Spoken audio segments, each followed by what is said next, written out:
Hello, our friends, Evolutionary Energy Arts family. Hello there, welcome back. Now, we could probably turn this into a 6 to 10 hour video, but, that's so much for people at one time.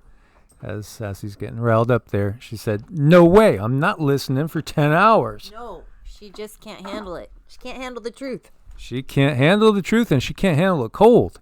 She's been shaking like a leaf because I did do a little trim job on her because she was getting a little matted. And then all of a sudden it gets freezing. I know. She looks so cute, you guys. She looks like a Cocker Spaniel now. Yeah, but like 4 days from today will be like 45 degrees warmer than today. Mm-hmm. Yeah, it will be. It's crazy. And we see Canada sets a slew of low temperature records, 17 in BC alone. More all-time snowfall benchmarks surpassed in Japan. Grain prices are spiking. Wheat nears 2008 highs. Our good friend David Devine has done a bunch of videos just in the past couple of days talking about, how critical Ukraine is. It is critical. It's known to be a breadbasket.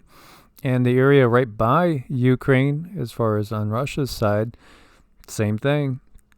All this is just adding to what's going to be just massive shortages.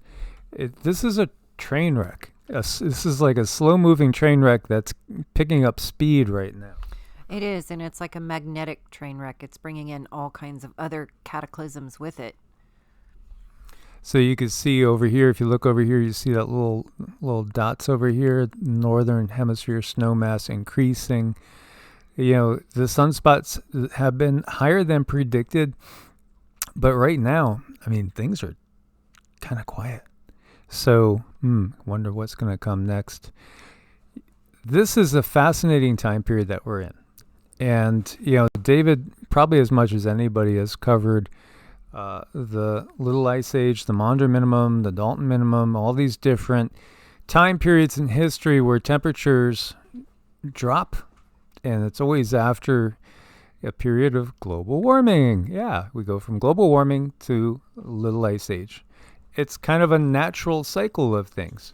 But if you are used to looking up at the sky, you recognize there's a lot of things that are artificially flavored up there. Very much so. Just look at the Vatican. They have this Dyson Sphere at the Vatican right there on the front lawn. And to me, that just says everything. That has everything that needs to be said is right there. Yeah, and we are going to touch on that. She's already jumped ahead. Oh, yeah. But, this is, I always put the videos together, and she doesn't even know what we're going to talk about. Mm-mm. And then she just comes in and gives her 2 cents and helps us with understanding from the guide's perspective. We've talked about the fact, and, you guys have probably seen videos that have the little Wikipedia there, chemtrail conspiracy theory. Well, they're a fact because we've had so many declassified documents that talk about, controlling the weather through spraying particulates. And for years, we've seen aluminum and barium up there. And aluminum obviously is reflective. So, this type of thing would cool the planet off. And there's many, many layers to this. Many, many, many layers to what is being put up there all the time. There's many different programs. Yes, one of them could be geared towards cooling the planet. And there could be a lot of others as well, as there's been an awful lot of interesting biological things discovered in these floating down from the sky things.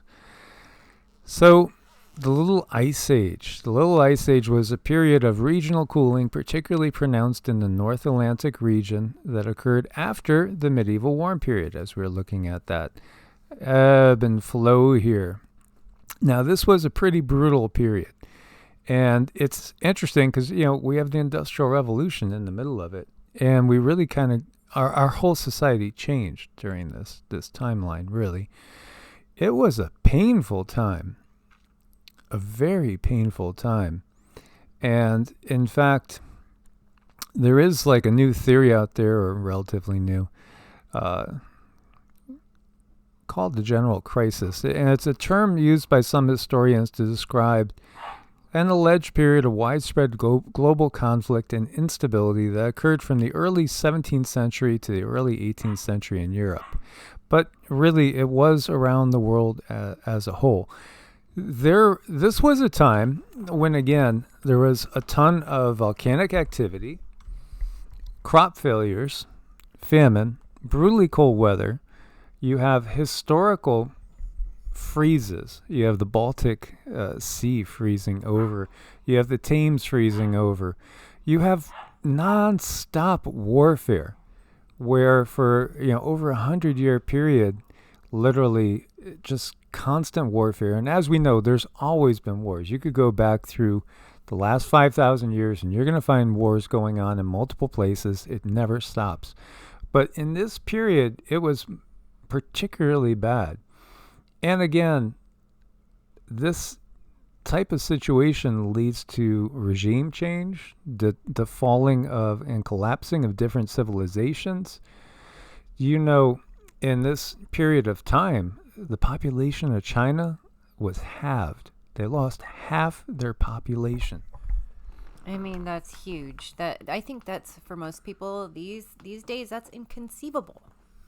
Yeah, economic crisis like you can't imagine. Well, now we can, because we're kind of going through the same thing all over again. You have the 30 Years' War. You have all these different wars, civil wars going on. And the whole climate change part of it as well, with the little ice age coming in. Obviously, lack of food. And that causes the people to rebel, or even when things get so expensive that you no longer can afford it. This causes all these issues that we're seeing going on right now. It does. And, they come in cycles, they come in waves, and, we're just moving up on that period now. And I think everybody needs to pay attention and just be ready. So this, again, we can say, okay, look, it's again, Matthew 24 and Mark, I think Mark 14, if I remember right. Wars and rumors of wars, famine, earthquakes, all the great natural disasters, plagues, pestilence. Yeah, it was like that then too. Mm-hmm. Everything. And it was probably relatively worse than we are right now at this stage. But we may be in basically the beginning stages of something similar to what was happening then. And as you see, in the 1640s, there was no major state that wasn't at war in that decade. In Europe, all of them were at war. All of them. I mean, it was just, and it wasn't just there. There were civil wars all over, and, different revolutions going on. It was a mess. It was a mess. And that's why they call it a general crisis, because it was kind of like everything that could go wrong was going wrong. Right. And, this just keeps happening, and you got to wonder who's in control here.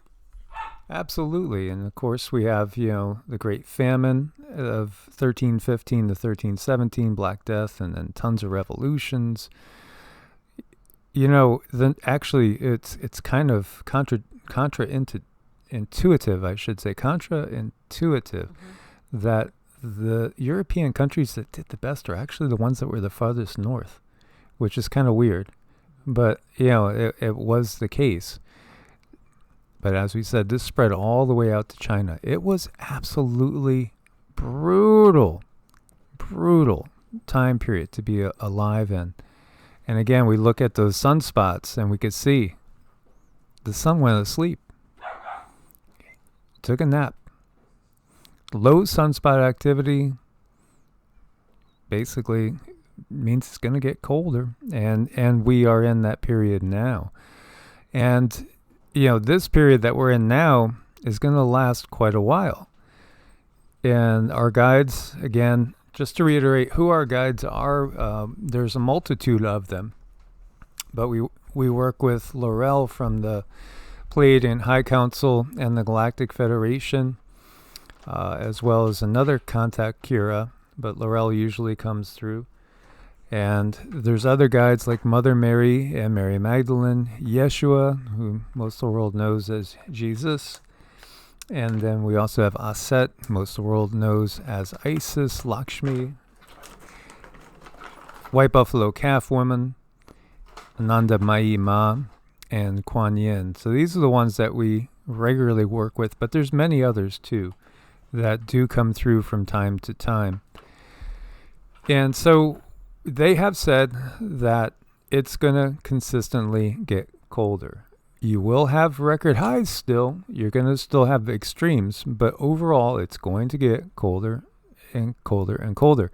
And as much as the powers that be have harped about how deadly it is going to be with, runaway global warming, with Al Gore saying both poles should be melted by now, but they're not. It's going to go the opposite direction. And that's actually worse for humanity because it's going to make it so that there's much less land that is going to provide food. There's a lot of things that we have to take a look at now. And what I have noticed in society these days is how convenient everything is for us, which really concerns me because we're not used to using the land. We're not used to blending with the land, using her medicine, blending with her in ways where she can heal us in a medicinal sense. And also we don't understand how to grow our own food. So few people. I have one very, very dear friend. She knows how to do all of this stuff and she's a pro. She's really good. I wish more people would know and I wish more people could do it. And I think now is a really good time for us to seriously get started. So, massive migrations, wars, revolutions, they're all basically going to be byproducts because of all the droughts, the floods, the harvest failures. It's all adding up. Now, if we were to act as one unified civilization, we could definitely mitigate all of these issues. But we don't see that. And we see the pathetic failure of the leadership of this planet time and time again. And yet, there's other factors. There's other factors of which, we are 100% sure of, and many people might be starting to get the idea that there could be something else that adds to this. Now, this is the Kardashev Scale. Different types of civilizations would have different capabilities. Now, we rank at 0.7 of a type 1, from what we know. Yeah. From what we know. That's type 1 civilizations are capable of controlling the entire energy of its planet. Type 2, capable of controlling the entire energy of the host star, that would be our sun, and travels through the solar system. That means we would be able to go anywhere around our solar system, and we'd also be able to utilize and control the energy of our sun. And if you see this, you see a star in there with a structure around it. It's harnessing the energy of the sun. That's your Dyson Sphere. Type 3, capable of controlling the energy at the scale of its entire host galaxy. Type 4, capable of using energy at the scale of the universe, literally creating galaxies and manipulating space-time. Type 5, capable of using energy at the scale of the multiverse, travel to parallel universes and simulate universes. And Type 6, civilization that exists beyond time and space or in higher densities, creates and destroys multiverses. And yes, it does sound like we have a pack of monkeys in the background. Thank you guys so much for putting up with that. So this gets a little bit more into the Kardashev Scale and the 6 levels of civilization. Again, our civilization is apparently only 0.7. And there is that famous Dyson Sphere that is at the Vatican. Now, we were just talking the other day about, how many miles of books in the Vatican archives that people are not allowed to look at? That how many books maybe have interesting information, perhaps about other civilizations that have been on this planet, perhaps about interaction with extraterrestrial and interdimensional beings. It made me think of Dr. Claudia Albers, and she talks a ton about Planet X and the sun. And it got me thinking about, she has shown so many videos where she calls them stellar cores. She say they're basically dead stars, dead planets that are around the sun, but you could see that they're actually literally tethering to the sun.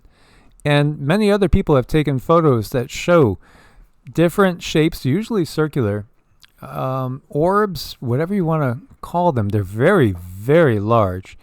And they seem to tether or to pull energy from the sun. I mean, when I first saw those, I felt the truth in it. I felt what they were doing. They were actually, leeching off of the sun. So these are very sophisticated entities that know how to siphon the sun's energy. And just, I remember the first time I saw it, I just knew, it's like I could see them inside, and they're fully aware of what they're doing. I do believe that they're unaware that we have these pictures a lot of times, but they are doing it. So definitely a truth there that a lot of people are not ready to accept, I feel. Mm-hmm. Yeah, there's also been just many, many photos, pictures that people have gotten of different shapes, ships also by the sun. The long cylindrical ones are reptilian, just so you guys know. And these could be draining energy off the sun. Think about these dips, these periodic dips that cause us. Is it a natural phenomenon? Well, are there natural clouds? Yeah. Are there augmented artificial clouds up there? Yes. Yes. As much as you want to call this, a CONS piracy, no, it's a reality. And again, declassified documents say it's a reality. China comes right out and admits it. It's a fact. So when we think about it, it's kind of like doing the same thing on a much larger scale, just like we're talking about with the Kardashev scale. Isn't it curious? It hit me like years ago when I started to know that we're going to get colder. It's going to get colder. Global warming is actually the reverse. We're going to go into a period of much, much colder activity. And then when I started to first hear about this and see these types of photos pop up, it just clicked. It's like, yeah, this is something that could be triggered by beings with this technology. They could change the solar cycle at will. We've also gotten, and we've shared with you guys that, and there are different peoples from around the globe, different tribes that have these myths and legends of a time when the moon wasn't there. The moon was put in place. There's a tribe in Africa that says, again, it was put into place by two brothers that were always fighting. It sounds so reminiscent of Enlil and Enki. And then we've gotten from the guides that the moon was actually put in place in the Younger Dryas period, and that's what caused the 23.5 degree tilt of the Earth, and that it will be removed too in the future, and the Earth will go back to being upright and not having the tilt. So yeah, they can instigate when they want to these cycles. They could also, just take anything that is natural and amplify it, make it more intense. You wonder about, as I've shared before, there's this one battle in the Mahabharata that took place over 5,000 years ago, and it says 1.7 billion people died in this one battle. You wonder how many times have we had massive, massive losses of population, where perhaps, we go down and we lose the vast majority of the population time and time again, and then start all over. There are some that feel in this coming little ice age, we could lose 70% of the population or better. Some people are starting to put, two and two together and starting to think that the powers that be understand this, so they are trying to beat what's happening to the punch in so many ways. Boy, giant winged UFO, winged disc. Where have I seen that before? I know. Where did that come from? Yeah, exactly. So again, taking advantage of natural cycles and amplifying them massive structure spotted in deep space. Of course, there'll always be those that say everything is just basically, what's that little thing that they use that, it's basically photoshopped. Oh, yeah. Yeah, sure. Not all of it. Some of it. Sure. Some of it, but not all of it. And, this would give us a very good indication of how you could keep a population at a certain level and keep setting people back when they start moving too far forward in certain ways. Well, when we're just trying to feed ourselves and survive, when we're in that survival mode, we have a lot less time to be pondering other things and thinking about all the mysteries. It's also fascinating, too, that when you look to like the period of the Black Plague and the death, and then Justinian's plagues, all these UFO sightings happen. And then all of a sudden, there's plague and pestilence and famine and people dying and great population reductions. I know. I mean, that is such an eye-opener. That's such an eye-opener. It's like, okay, these are technologies and beings that are completely inconceivable. They're inconceivable to the human mind because of our conditioning, because of the education that they put us through. I don't even really like to call it education. It's more of an indoctrination to tell us what our world is around us instead of allowing us to explore and determine for ourselves. These educations, they just put a very nice, neat border along the lines so that people are less likely to step out. And once people do step out, of course, they're criticized and they're ridiculed and they're shamed and they're called crazy and stupid. Some sent to hospitals, oh, you need to see your doctor now. When people start to believe and that third eye starts to open up, that's what they try to prevent.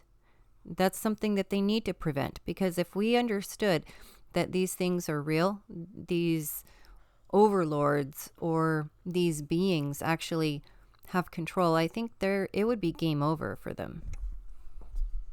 Well, at least keeping it hidden would be over and things would be right out in the open. We have so much medieval art that depicts this. It depicts ships up in the sky, UFOs, and all of a sudden, then you have plagues. You go back to Kings and Chronicles talking about the census that David does. And after he's told by God not to number the people, and then he does number the people, and, one count says that it was Satan that told him to. The other said God did because God wanted to just punish him. So then he gets to choose from different punishments, and he chooses plague, and 70,000 people die after the angels of the Lord poured their plagues down on the heads of the people. It's another way of looking at these things through a different lens. And so again, all will be revealed, though. This is the apocalypse.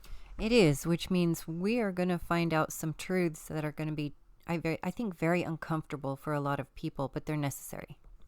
Absolutely. So as always, guys, thanks for your support. We couldn't do it without the support of our Patreons, and also over at Ko-Fi, where you can do a one-time donation or monthly.